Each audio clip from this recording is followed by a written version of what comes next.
ಎತ್ತೋರು ಅವ್ರವ್ರ ಅನುಕೂಲಕ್ಕೆ ತಕ್ಕಂತೆ ಮಕ್ಕಳನ್ನ ಓದಿಸ್ತಾರೆ ಅಂತ ಹೇಳ್ತಾರೆ. ಆ ಥರ ಯೋಚನೆ ಮಾಡೋರೇ ಜಗತ್ತಲ್ಲಿ ಹೆಚ್ಚಾಗಿರೋದು. ಆದ್ರೆ ನೀವು ನಿಮ್ ಶಕ್ತಿ ಮೀರಿ ನನ್ನನ್ನು ಓದಿಸ್ಬೇಕು ಅಂತ ಹೊರಟಿದ್ದೀರಾ. ಇದಕ್ಕೋಸ್ಕರ ನೀವೆಷ್ಟು ತ್ಯಾಗ ಮಾಡಿದ್ದೀರಾ ಅಂತ ನನಗ್ ಗೊತ್ತಪ್ಪ. ನೀವು ನನ್ನ ಅಪ್ಪನಾಗಿ ಸಿಕ್ಕಿರೋದಕ್ಕೆ ನಾನು ತುಂಬಾ ಅದೃಷ್ಟ ಮಾಡಿದ್ದೀನಪ್ಪ. ಸಾಕಮ್ಮ ಸಾಕು, ಅದು ನನ್ನ ಕರ್ತವ್ಯ. ಇದ್ರಲ್ಲಿ ತ್ಯಾಗ ಏನೂ ಇಲ್ಲ. ಮುತ್ತುಗೆ ಏನ್ ಹೇಳ್ದೆ ಅವತ್ತು ಅವನ ಮಗಳ ವಿಷಯದಲ್ಲಿ ಓದ್ಸಕ್ಕೆ? ಅದೇ ಮಾತು ನಿನಗೆ ಹೇಳ್ತೀನಿ ನೋಡಮ್ಮ. ನೀನಿವತ್ತು ನಮ್ಮ ತಲೆಮಾರಿಗೆ ಓದಿ ಒಬ್ಬ ಇಂಜಿನಿಯರ್ ಆಗ್ತೀಯ. ಯಾರಿಗೊತ್ತು ನಾಳೆ ನಿನ್ ಮಕ್ಕಳು ಡಾಕ್ಟರ್ಗಳು ಕಲೆಕ್ಟರ್ಗಳು ಆಗ್ಬೋದು. ಅಪ್ಪ ನಿಮ್ಗೆ ಅಷ್ಟೆಲ್ಲ ಆಸೆ ಇದೆಯಾ? ಮತ್ತೆ ನಿಮ್ಮ ಅಪ್ಪನ ಆಸೆ ನಿನಗಿನ್ನೂ ಗೊತ್ತಿಲ್ವಾ? ನಾಳೆ ಇವಳಿಗೆ ಮದ್ವೆ ಆಗಿ ಇವಳು ಹೊಟ್ಟೆಯಲ್ಲಿ ಮಕ್ಕಳು ಹುಟ್ಟಿ ಆ ಮಕ್ಕಳು ಕಾಲೇಜ್ಗೆ ಹೋಗುವಾಗ ನಿಮ್ಮ ಅಪ್ಪ ಸ್ವಂತ ಗಾಡಿಯಲ್ಲೇ ಅವ್ರನ್ನ ಬಿಟ್ಟು ಬರ್ತಾರಂತೆ.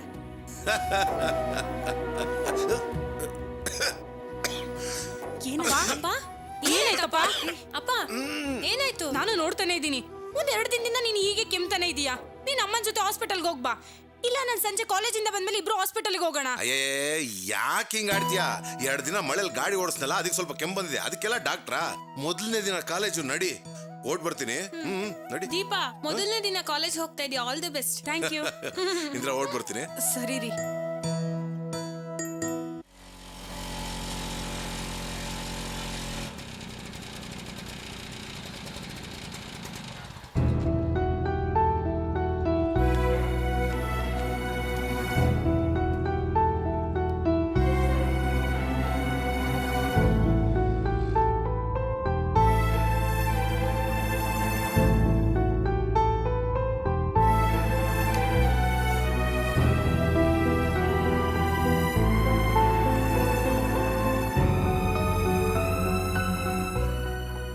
ಹೌದಣ್ಣ, ಕಾಲೇಜ್ಗೆ ಹೋಗ್ತಾ ಇದ್ದೀನಿ.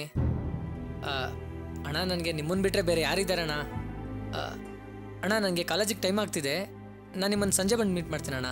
ಏಯ್, ಯಾರ ಹತ್ರ ಮಾತಾಡ್ತಿದ್ಯೋ? ಅಮ್ಮ, ವಿಶ್ವಣ್ಣವ್ರಮ್ಮ. ವಿಶ್ವಣ್ಣನ ಕೊಡು, ನಾನು ಮಾತಾಡ್ತೀನಿ. ಅಣ್ಣ 1 ನಿಮಿಷ ಅಣ್ಣ, ನಮ್ಮ ತಾಯಿ ನಿಮ್ಮ ಹತ್ರ ಮಾತಾಡ್ಬೇಕಂತೆ. ತಗೊಮ್ಮ. ಹಲೋ ತಮ್ಮ, ಹೇಗಿದ್ದೀರಾ? ಮೋಹನ ನಿಮ್ ಬಗ್ಗೆ ತುಂಬಾ ಮಾತಾಡ್ತಿರ್ತಾನೆ, ಎಲ್ಲ ಹೇಳಿದಾನೆ. ಅವ್ನ್ ಯಾವಾಗ್ಲೂ ನಿಮ್ ಬಗ್ಗೆನೇ ಮಾತಾಡ್ತಿರ್ತಾನೆ. ఎవరది? ಮೋಹನ್ ಅಮ್ಮ. ಓ, ನಿಮ್ಮಂತವ್ರು ನನ್ ಮಗನಿಗೆ ಸಿಕ್ಕಿರೋದಕ್ಕೆ ನಾವೆಷ್ಟು ಪುಣ್ಯ ಮಾಡಿದೀವೋ ಏನೋ. ಅಮ್ಮ, ನಾನೊಬ್ಬ ಸಾಧಾರಣ ಮನುಷ್ಯ. ಮೋಹನಲ್ಲಿ ಪ್ರತಿಭೆ ಇದೆ, ಅದನ್ನ ಹೊರಗಡೆ ತೆಗಿತಾ ಇದ್ದೀನಿ ಅಷ್ಟೇ. ತುಂಬಾ ಸಂತೋಷನಪ್ಪ. ಮನೇಲೆಲ್ಲರೂ ಚೆನ್ನಾಗಿದಾರ ತಾನೆ? ತಂಗಿಯಮ್ಮ ಚೆನ್ನಾಗಿದಾರಾ? ಅದೇ ನಾನ್ ನಿಮ್ ಹೆಂಡತಿ ಬಗ್ಗೆ ಕೇಳ್ತಾ ಇದ್ದೀನಿ. ಓ ಲೀಲನಾ? ಅವಳಿಗೇನಮ್ಮ, ತುಂಬಾ ಚೆನ್ನಾಗಿದ್ದಾಳೆ. ಅವ್ರ ಬಗ್ಗೆನೂ ನಮ್ಮ ಮೋಹನ ಯಾವಾಗ್ಲೂ ಹೇಳ್ತಿರ್ತಾನೆ. ಈ ಕಾಲದಲ್ಲಿ ನಿಮ್ ಹಾಗೆ ಸಹಾಯ ಮಾಡೋರು ಯಾರಿದ್ದಾರೆ ಹೇಳಿ? ನಾನು ನನ್ನ ಮಗನ ಓದಿನ ಬಗ್ಗೆ ತುಂಬಾ ಚಿಂತೆ ಮಾಡ್ತಿದ್ದೆ. ಮಾಡ್ಬೇಕಾದವರೆಲ್ಲ ಕೈ ಬಿಟ್ಬಿಟ್ರಲ್ಲ. ಇನ್ ಮುಂದೆ ಇವನು ಓದಿ ಏನಾಗುತ್ತೋ ಅಂತ ತುಂಬಾ ಯೋಚನೆ ಆಗ್ಬಿಟ್ಟಿತ್ತು.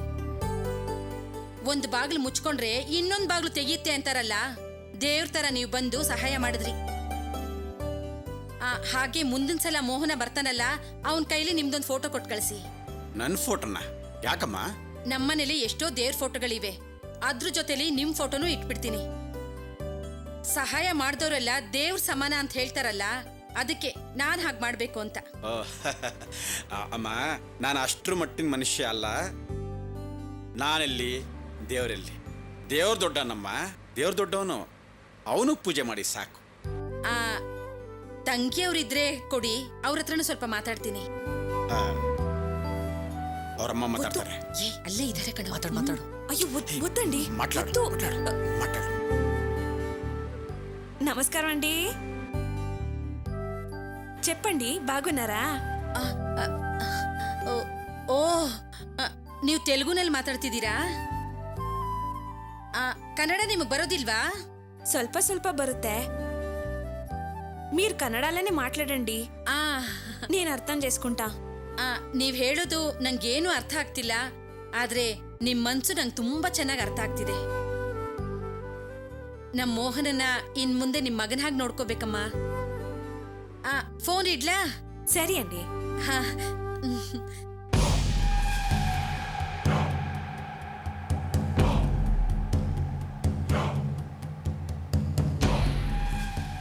ಆ ವಿಶ್ವಣ್ಣವ್ರು ಎಷ್ಟು ಪ್ರೀತಿಯಿಂದ ಮಾತಾಡಿದ್ರು ಗೊತ್ತಾ? ಮರುಭೂಮಿಲಿ ನೀರ್ ಕಂಡಂಗಾಯ್ತು ಕಣೋ. ದೇವ್ರೆ ನಿಂಗೊಂದೊಳ್ಳೆ ದಾರಿ ತೋರಿಸಿದ್ದಾರೆ ಕಣೋ. ಅಪ್ಪ ದೇವ್ರೆ, ವಿಶ್ವನ ಬಿಡ್ಬೇಡಪ್ಪ, ನಮ್ ವಿಶ್ವನ ಗಟ್ಟಿಯಾಗಿ ಹಿಡ್ಕೊಂಬಿಡು. ಪದ್ಮ, ಯಾರೀ ವಿಶ್ವ? ಯಾರೀ ವಿಶ್ವ ಅಂತ ಕೇಳ್ತಾ ಇದ್ದೀನಿ. ಏಯ್, ನೀನ್ ಯಾಕೆ ನಿಂತ್ಕೊಂಡಿದ್ಯಾ? ನಿನ್ ಕಾಲೇಜಿಗೆ ಹೊತ್ತಾಯ್ತು ತಾನೆ, ತಗೋ ಹೊರಡ. ಸರಿ ಅಮ್ಮ.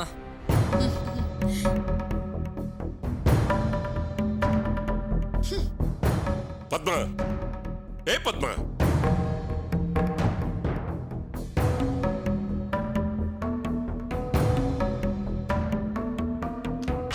ಅಪ್ಪ, ಅಜ್ಜಿ ಮತ್ತೆ ಅಕ್ಕ ಎಲ್ಲಪ್ಪ? ರಾತ್ರಿ ಎಲ್ಲ ನನ್ಗೆ ಎಷ್ಟು ಭಯ ಆಗಿತ್ತು ಗೊತ್ತಾ? ಎಲ್ಲಿ ಹೋಗಿದಾರಪ್ಪ ಅವರಿಬ್ರು? ನೀನಾದ್ರೂ ಈ ಮಾತನ್ನು ಕೇಳದಿಲ್ಲ ಕಂದ. ಆದ್ರೆ ನಿಮ್ಮಮ್ಮ ಅವರೆಲ್ಲಿದ್ದಾರೆ, ಹೇಗಿದ್ದಾರೆ ಅಂತ ಒಂದು ಮಾತನ್ನು ಕೇಳಿಲ್ವಲ್ಲ. ಇಷ್ಟು ವರ್ಷ ನನ್ನ ಜೊತೆಲಿ ಇದ್ದಿದ್ದಕ್ಕೆ ಏನ್ ಸಾರ್ಥಕತೆ ಹೇಳು? ನಿನಗೆ ಚೆನ್ನಾಗಿ ಗೊತ್ತಿದೆ, ಇವಳು ತಲೆ ತಿರುಗಿ ಬಿದ್ದಾಗ ತುಳಸಿನೇ ತಾನೆ ಆಸ್ಪತ್ರೆಗೆ ಕರ್ಕೊಂಡೋಗಿ ಟ್ರೀಟ್ಮೆಂಟ್ ಕೊಡಿಸಿದ್ದು. ಅದನ್ನ ಅರ್ಥ ಮಾಡ್ಕೊಳ್ಳೋದು ಬೇಡವಾ? ಅವಳು ಆಸೆ ಪಟ್ಟಾಗೆ ತುಳಸಿ ಮದುವೆ ನಡೀಲಿಲ್ಲ. ಅವಳು ಇಷ್ಟಪಟ್ಟಾಗೆ ಮೋಹನನ್ ಓದಿಸೋದಕ್ಕಾಗ್ಲಿಲ್ಲ. ಅದಕ್ಕೋಸ್ಕರ ಅವಳು ದ್ವೇಷಿಸ್ತಾ ಇದ್ದಾಳೆ ಅಂತ ನಾನು ತಿಳ್ಕೊಂಡೆ. ಆದ್ರೆ ನಾನು ತಿಳ್ಕೊಂಡಿದ್ದೆಲ್ಲ ತಪ್ಪಾಗೋಯ್ತು. ಅವಳು ಮೊದಲಿಂದ ತುಳಸಿನ ದ್ವೇಷಿಸ್ತಾನೆ ಇದ್ದಾಳೆ. ಅದನ್ನ ಅರ್ಥ ಮಾಡ್ಕೊಳ್ಳದೆ ತುಳಸಿಗೆ ತುಂಬಾನೇ ನೋವು ಕೊಟ್ಬಿಟ್ಟೆ. ಅಪ್ಪ, ಅಳ್ಬೇಡಪ್ಪ. ಈಗ ಅಕ್ಕ ಮತ್ತೆ ಅಜ್ಜಿ ಎಲ್ಲಿದಾರಪ್ಪ? ನನ್ನ ಸ್ನೇಹಿತ ಮುರಾರಿ ಮನ್ಲಿದಾರಮ್ಮ. ಅಕ್ಕನ್ನ ನಾನು ನೋಡ್ಬೇಕು ಅನ್ನಿಸ್ತಿದೆ, ಕರ್ಕೊಂಡು ಹೋಗ್ತೀಯಪ್ಪ? ಖಂಡಿತನಮ್ಮ, ಖಂಡಿತ ಕರ್ಕೊಂಡು ಹೋಗ್ತೀನಿ. ಅದ್ ಸರಿ, ವಿಶ್ವ ಯಾರು? ಪದ್ಮನ್ ಕೇಳಿದೆ, ಅವಳು ಏನೂ ಹೇಳಲಿಲ್ಲ. ನಾನು ಅವ್ರ ಮಾತುಗಳನ್ನ ಕೇಳಿಸ್ಕೊಳ್ತಾ ಇದ್ದೆ. ಅವ್ರೇನೋ ತೆಲುಗುನವರು ಅಂತ ನನಗನ್ನಿಸ್ತು. ಅವನ್ ಯಾಕೆ ಈ ಮೋಹನನಿಗೆ ಖರ್ಚು ಮಾಡಬೇಕು? ಅವನ್ ಯಾಕೆ ಓದಿಸ್ಬೇಕು? ನಾಳೆ ಅವ್ರ ಜೊತೆ ಹೋಗಿ ಏನಾದ್ರೂ ಸಮಸ್ಯೆ ಆಗ್ಬಿಟ್ರೆ ಏನ್ ಮಾಡ್ಬೇಕು ಹೇಳು? ಅವ್ರು ಹೇಳಿದನ್ ಕೇಳ್ತಿಲ್ವಲ್ಲಪ್ಪ, ಹೋಗ್ಲಿ ಬಿಡು. ಏನ್ ಸಮಸ್ಯೆ ಆದ್ರೆ ನಮ್ಗೇನು, ಅವ್ರಿಗೆ ಇಷ್ಟ ಬಂದಂಗ್ ಮಾಡ್ಕೊಳ್ಳಿ. ಹಾಗೆಲ್ಲ ಹೇಳ್ಬಾರ್ದಮ್ಮ. ನಾಳೆ ಏನಾದ್ರೂ ಸಮಸ್ಯೆ ಆಗಿ ತೊಂದರೆಗೆ ಸಿಕ್ಕಾಕೊಂಡ್ರೆ ನಾನೇ ನನ್ನ ಕಣ್ಣಾರಿ ನೋಡ್ಬೇಕಲ್ವಾ? ಏನ್ ಮಾಡ್ಬೇಕು ಅರ್ಥನೇ ಆಗ್ತಾ ಇಲ್ಲ. ಅದು ಅವ್ರಿಗೆ ಅರ್ಥ ಆಗ್ತಿಲ್ವಲ್ಲಪ್ಪ. ಏನ್ ಮಾಡ್ಬೇಕು ಅಂತ ಗೊತ್ತಾಗ್ತಾ ಇಲ್ವಲ್ಲಮ್ಮ. ಏ ಪವಿತ್ರ, ಏನ್ ಇಲ್ಲೇ ಹರಟೆ ಹೊಡ್ಕೊಂಡು ನಿಂತ್ಕೊಂಡಿದ್ಯಾ? ಕಾಲೇಜಿಗೆ ಟೈಮ್ ಆಗಿಲ್ವಾ? ತಿಂದ್ಬಿಟ್ಟು ಕಾಲೇಜ್ಗೆ ಹೋಗೋ. ಏನೋ ನಿಂತ್ಕೊಂಡ್ಬಿಟ್ಟಿದ್ದಾಳೆ ಸುಂದ್ರಿ.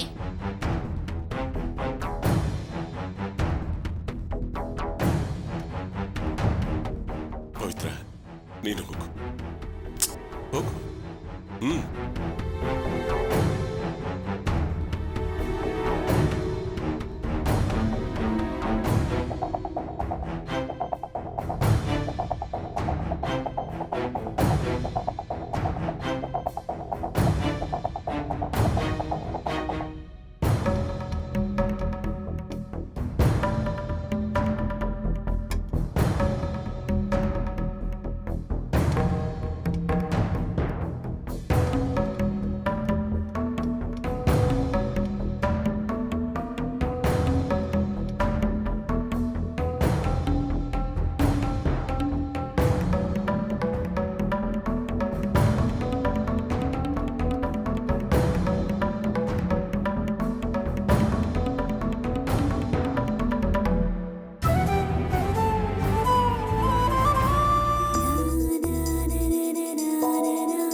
ಕಾಲೇಜ್ ಹೊರಟಿಯಮ್ಮ? ಹೌದಾಂಟಿ. ನಾವು ಊರ್ಗ್ ಹೋಗ್ತಿದೀವಿ. ಇವ್ರ ಚಿಕ್ಕಮ್ಮನ್ಗೆ ಆರೋಗ್ಯ ಸರಿ ಇಲ್ವಂತೆ, ಮಲ್ಕೊಂಡ್ಬಿಟ್ಟಿದ್ದಾರೆ. ನಾವಿಬ್ರು ಹೋಗಿ ನೋಡ್ಕೊಂಡ್ ಬರ್ತೀವಮ್ಮ. ಸರಿ ಆಂಟಿ, ನೀವ್ ಹೋಗ್ ಬನ್ನಿ, ಮನೆ ಕಡೆ ನಾನ್ ನೋಡ್ಕೋತೀನಿ. ಆಯ್ತಮ್ಮ. ಹೌದು, ನೆನ್ನೆ ನೀನ್ ಕಾಲೇಜ್ಗೆ ಹೋಗ್ಲಿಲ್ವಲ್ಲ, ಇವತ್ ಹೋಗ್ಬಮ್ಮ. ಹೋಗ್ ಬರ್ತೀನಿ ಆಂಟಿ. ಸಂಜೆ ಬೇಗ ಬರ್ತೀರಾ ಅಲ್ವಾ? ಇಲ್ಲಮ್ಮ, ಊರಲ್ಲಿರೋ ಇವ್ರ ಚಿಕ್ಕಮ್ಮನ್ಗೆ ತುಂಬಾ ವಯಸ್ಸಾಗಿದೆ, ಆರೋಗ್ಯ ಬೇರೆ ಸರಿ ಇಲ್ಲ. ನಾವ್ 4-5 ದಿನ ಇದ್ದು ಬರ್ತೀವಮ್ಮ. ಹೌದು, ನಿಮ್ಮಪ್ಪ ಯಾಕೆ ಬಂದಿಲ್ಲ? ಇನ್ನೇನ್ ಬರ್ತಾರ ಆಂಟಿ? ಸರಿಯಮ್ಮ. ಅಡ್ಗೆ ಮನೇಲಿ ಊಟಕ್ಕೆ ರೆಡಿ ಮಾಡಿದೀನಿ, ಇಬ್ರು ಊಟ ಮಾಡಿ. ಅಪ್ಪ ಬಂದ್ರೆ ಇಲ್ಲೇ ಇರೋದಕ್ಕೆ ಹೇಳಮ್ಮ. ಸರಿ ಆಂಟಿ. ತುಳಸಿ, ನಿಮ್ಮಪ್ಪ ಇನ್ನೂ ಯಾಕೆ ಬಂದಿಲ್ಲ?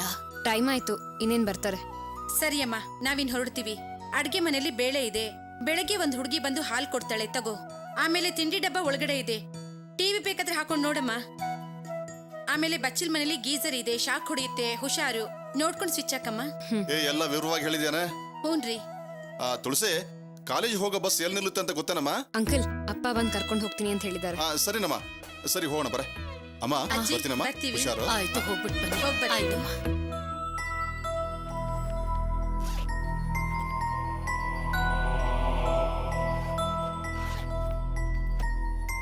ಅಜ್ಜಿ, ಕಾಲೇಜಿಗೆ ಟೈಮ್ ಆಯ್ತು, ಅಪ್ಪ ಇನ್ನೂ ಬರಲೇ ಇಲ್ಲ. ಇದನ್ನೇ ಕಣೆ ನಾನು ಅವಾಗ್ಲಿಂದ ನಿನ್ನನ್ನು ಕೇಳಿದ್ದು. ನೀನ್ ನನ್ನನ್ನೇ ಕೇಳ್ತಾ ಇದೀಯಾ? ಹೌದು, ನಿನ್ ಕಣ್ಯಾಕ್ ಕೆಂಪಾಗಿದೆ? ಅದು ಸ್ನಾನ ಮಾಡಬೇಕಾದ್ರೆ ಸೋಪ್ ಕಣ್ಣೊಳಗಡೆ ಹೋಯ್ತು. ಓಹೋ, ಎರಡೂ ಕಣ್ಣಿಗೂ ಸೋಪ್ ನೀರ್ ಹೊಟ್ಟೋಯ್ತಾ? ಯಾವ ಪುರುಷಾರ್ಥಕ್ಕೆ ಸತ್ಯನ ಮರೆಮಾಚ್ತಿದ್ಯಾ? ವಯಸ್ಸಿಗೆ ಬಂದ ಹುಡುಗಿಗೆ ಕೆನ್ನೆ ಕೆಂಪಾಗತ್ತೆ, ಕಣ್ಯಾಕೆ ಕೆಂಪಾಗ್ಬೇಕು? ಇದಕ್ಕೆಲ್ಲ ಏನ್ ಅರ್ಥ ಅಂತ ನನಗ್ ಗೊತ್ತಿಲ್ವಾ? ಅಜ್ಜಿ, ನಾನು ಕಾಲೇಜ್ಗೆ ಹೋಗೋ ಟೆನ್ಷನ್ ಇದ್ದೀನಿ, ನೀನ್ ಸುಮ್ಮನೆ ವಟ ವಟ ಅನ್ಬೇಡ. ಹಾ ಹೌದು ಕಣೆ, ನೀನು ಯಾವಾಗ್ಲೂ ಟೆನ್ಷನ್ ಅಲ್ಲೇ ಇರ್ತೀಯ. ಎಲ್ಲಾನು ಹೊರಗಡೆ ಹೇಳಕ್ಕಾಗ್ದೆ ಒಳಗಡೆನೆ ತಿನ್ಕೊಂಡು ಒದ್ದಾಡ್ತಾ ಇರ್ತೀಯ, ಅದಕ್ಕೆ ಟೆನ್ಷನ್ ಮಾಡ್ಕೋತೀಯ. ಈಗ ಯಾಕಜ್ಜಿ ನನ್ನ ಪ್ರಾಣ ತಿಂತೀಯಾ? ನೋಡೆ, ನಿನಗೆ ರಂಜಿತ್ನ ಮರೆಯಕ್ಕಾಗಲ್ಲ ಅಂತ ನನಗ್ ಚೆನ್ನಾಗ್ ಗೊತ್ತು, ಅದನ್ನ ನೀನು ಒಪ್ಕೋ. ಅಲ್ಲ ಕಣೆ, ರಾತ್ರಿ ಎಲ್ಲ ನಿದ್ದೆ ಇಲ್ದೆ ಒದ್ದಾಡ್ತಾ ಇದ್ದೆ. ನಿನಗ್ ರಾತ್ರಿನೇ ಅವ್ರ ಬಗ್ಗೆ ಮಾತಾಡ್ಬೇಡ ಅಂತ ಹೇಳ್ದೆ ತಾನೆ? ಈ ವಯಸ್ಸಾದ ಮುದುಕಿ ಹೇಳೋದನ್ನ ಸ್ವಲ್ಪ ಸಮಾಧಾನವಾಗಿ ಕೇಳು. ಆ ಲಾವಣ್ಯ ಹೇಳೋದನ್ನ ಕೇಳಿ ನೀನ್ ರಂಜಿತನ್ನ ದೂರ ಮಾಡೋದ್ ಸರಿಯಲ್ಲ ಕಣೆ. ರಂಜಿತನ್ನ ನೀನ್ ಮದುವೆ ಆದ್ರೆ ನೀವಿಬ್ರು ಸಂತೋಷವಾಗಿರ್ತೀರಾ. ಅಜ್ಜಿ, ನಾನೇನಾದ್ರೂ ರಂಜಿತ್ ಅವ್ರನ್ನ ಮದ್ವೆ ಆದ್ರೆ ಏನಾಗತ್ತೆ? ಇನ್ನೊಂದು ಹುಡುಗಿ ಬಾಳು ಹಾಳಾಗತ್ತೆ ಅಂತ ಹೇಳ್ತೇನೆ. ನೋಡು, ಅವಳು ರಂಜಿತನ ಮದುವೆ ಆದ ಮಾತ್ರಕ್ಕೆ ಏನೇ ಸಾಧಿಸ್ದಾಗತ್ತೆ. ನೋಡು, ನಿನ್ನನ್ ಮದ್ವೆ ಆದ್ರೆ ರಂಜಿತು ಸುಖವಾಗಿರ್ತಾನೆ. ರಂಜಿತನ ಮದ್ವೆ ಆದ್ರೆ ಆ ಹುಡುಗಿ ಸುಖವಾಗಿರಲ್ಲ ಕಣೆ. ನ್ಯಾಯ ಮಾತಾಡೋ ನೀನ್ ಕೂಡ ಸಂತೋಷವಾಗಿರಲ್ಲ ಕಣೆ. ನೀವು 3 ಜನ ಸಂತೋಷ ಕಳ್ಕೊಳ್ಳೋ ಬದಲು ನೀನೇ ರಂಜಿತನ ಮದುವೆ ಆಗು, ಎಲ್ಲ ಒಳ್ಳೇದಾಗತ್ತೆ. ಏನ್ ಮಾತಾಡ್ತಿದ್ಯಾ ಅಜ್ಜಿ? ಅವಳು ನಂತರನೇ ಒಂದು ಹುಡುಗಿ ಅಲ್ವಾ? ಅವಳು ಬದುಕು ಹಾಳಾದ್ರೆ ಪರವಾಗಿಲ್ವಾ? ಅವಳ ಬದುಕು ಹೇಗೆ ಹಾಳಾಗುತ್ತೆ? ನೋಡು, ಅವಳು ಸಾಕಷ್ಟು ಅನುಕೂಲ ಇರುವಂತ ಹುಡುಗಿ ಅಂತ ನೀನೇ ಹೇಳ್ತೀಯಲ್ಲ. ಹಣ ಇರುವಂತ ಹುಡುಗಿರ್ಗೆ 1000 ಜನ ಒಳ್ಳೆ ಹುಡುಗರು ಸಿಗ್ತಾರೆ. ಆದ್ರೆ ನಿನ್ಗೆ ರಂಜಿತ್ ಬಿಟ್ರೆ ಒಳ್ಳೆ ಹುಡುಗ ಬೇರೆ ಸಿಕ್ಕಲ್ಲ ಕಣೆ.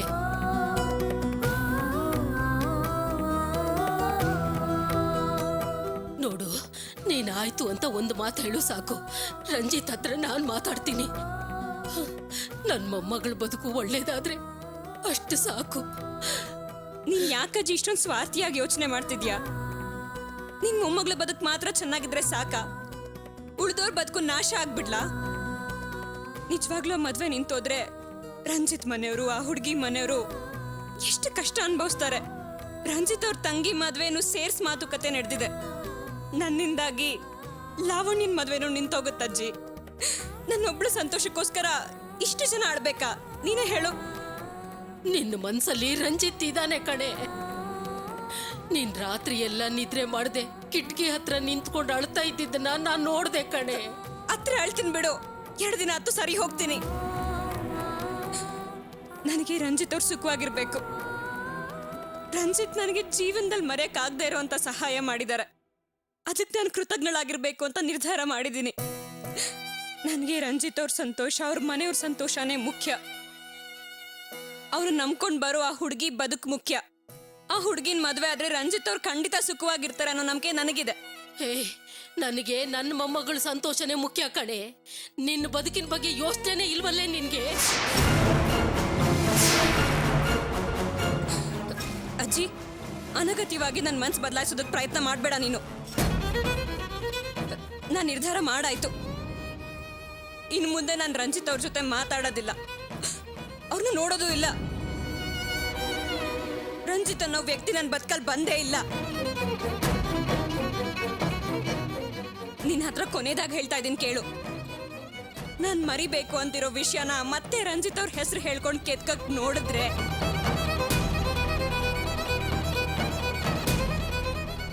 ನಾನೀಗ ಕಾಲೇಜ್ಗೆ ಹೋಗ್ತಿರೋಳು ಮತ್ತೆ ಬರ್ತೀನೋ ಇಲ್ವೋ ಗೊತ್ತಿಲ್ಲ.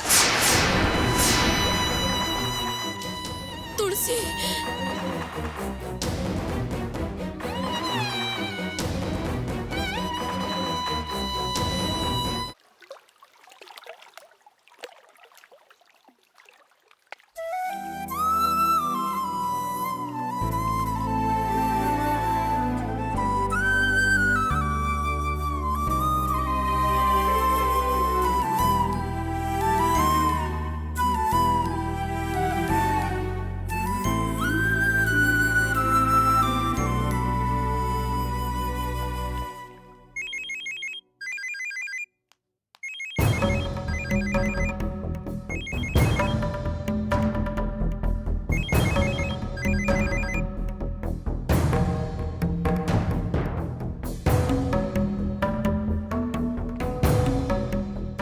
ಅಜ್ಜಿ ನಾನು ಹೋಗಿ ಬರ್ತೀನಿ.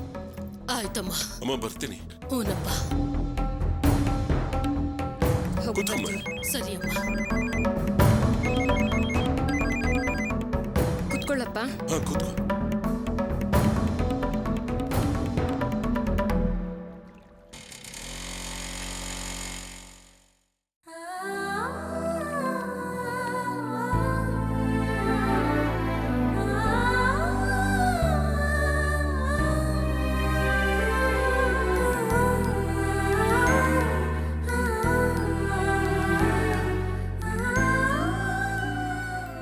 ಏ ರಂಜಿತ್, ಏನ್ ಯೋಚನೆ ಮಾಡ್ತಾ ಕೂತಿದ್ಯೋ? ತುಳಸಿ ಹತ್ರ ಮಾತಾಡೋಣ ಅಂತ ಅವ್ರಪ್ಪನ ಸಲಿಗೆ ಟ್ರೈ ಮಾಡಿದೆ ಕಣ. ಅವರಪ್ಪ ಕಟ್ ಮಾಡಿಬಿಟ್ರು. ಮತ್ತೆ ಟ್ರೈ ಮಾಡಿದೆ ಕಣ, ಫೋನ್ ಸ್ವಿಚ್ ಆಫ್ ಮಾಡಿಬಿಟ್ರು. ಏ ರಂಜಿತ್, ಈಗ ಅದೆಲ್ಲ ಬೇಕಾ? ಅಲ್ಲ ಕಣೋ, ಮೊದಲು ಆ ಮುಳ್ಳಿನ ಹಿಡಿದು ಅವನಿಂದ ಆಗಿರೋ ಪ್ರಾಬ್ಲಮ್ನ ಸಾಲ್ವ್ ಮಾಡ್ಕೋ. ಇಲ್ಲಿಗೆ ಬಂದ್ ಕೆಲಸ ನೋಡೋ. ಲೋ ರಂಜಿತ್, ಬೆಂಗಳೂರಿಗೆ ಹೋದ್ಮೇಲೆ ಅದನ್ನೆಲ್ಲ ನೋಡ್ಕೊಳ್ಳೋಣ ಕಣೋ. ಇಲ್ಲ ಕಣೋ, ನೆನ್ನೆ ರಾತ್ರಿ ಅವ್ರ ಮನೆಗೆ ಹೋದಾಗ ಸ್ವಲ್ಪ ತೊಂದರೆ ಆಗೋಯ್ತು ಏಯ್, ಕಣೋ. ಸ್ವಲ್ಪ ಬಾಯಿ ಮುಚ್ಕೊಂಡಿರ್ತೀಯಾ? ಅದನ್ನೆಲ್ಲ ಬೆಂಗಳೂರಿಗೆ ಹೋದ್ಮೇಲೆ ನೋಡ್ಕೊಳ್ಳೋಣ ಅಂತ ಹೇಳ್ದೆ ತಾನೆ. ಬಾ ನನ್ನ ಜೊತೆ.